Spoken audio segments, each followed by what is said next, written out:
અરવલ્લી જિલ્લાના ગાજણ ગામે લુખ્ખા તત્વોનો આતંક, જિલ્લામાં પોલીસનો ડર રહ્યો નથી।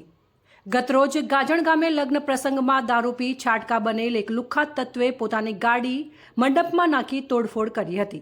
ત્યારબાદ આ ઇસમે તલવાર વડે હુમલો કર્યો હતો। જ્યારે જેના ઘરે લગ્ન હતું તે પરિવારે 112 પર કોલ કરી મોડાસા રૂરલ પોલીસ મથકે જાણ કરતા પોલીસ ઘટના સ્થળે પહોંચી આતંક મચાવનાર તત્વને ઝડપી પાડી જેલના હવાલે કર્યો હતો। પણ ગણતરીના કલાકોમાં તેના આંકડાઓએ જેલ મુક્ત કરાવ્યો હતો।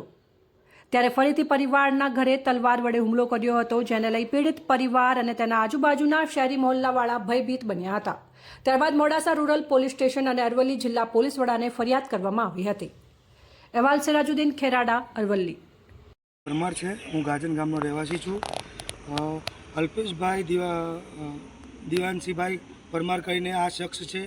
અમારા ટોટલી કુટુંબજનોને એક સામાજિક અતત્વ તરીકે વ્યવહાર કરી દારૂ પીને એકદમ લુખ્ખાગીરી પોતાની ગાડી દ્વારા હુમલા કરવા, રાતે તલવાર લઈને સમસ્ત પરિવારજનોને હેરાન કરવા, મારી નાખવાની ધમકી આપવી, આવું બધું અકૃત્ય કરવાથી અમે લોકો હેરાન થઈ આજે સબલપુર પોલીસ સ્ટેશન અરજી આપી છે અને એસપી કચેરીએ અમે લોકો સૌ સમસ્ત પરિવારો જોડે થઈ અને એસપી કચેરીએ બી આજે અરજી આપવા માટે આવેલ છીએ।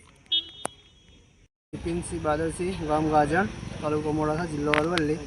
આ મારા જે લગ્ન પ્રસંગ હતો મારી બહેનનો, ત્યારે અમારા કાકાનો છોકરો જ પોતે આવી અને ગાડીથી અમારા મંડપ પર હુમલો કર્યો, ઘર ઉપર, અને બધું નુકસાન બહુ કર્યું।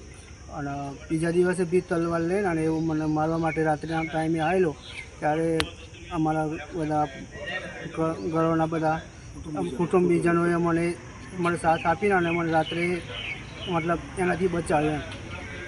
તમે ફરિયાદ આપી ખરી? અમે ફરિયાદ આપી મતલબ સબલપુર પોલીસ સ્ટેશન, અને હવે એસપી કચેરીએ પણ અમે અત્યારે આપવા માટે આવ્યા છીએ।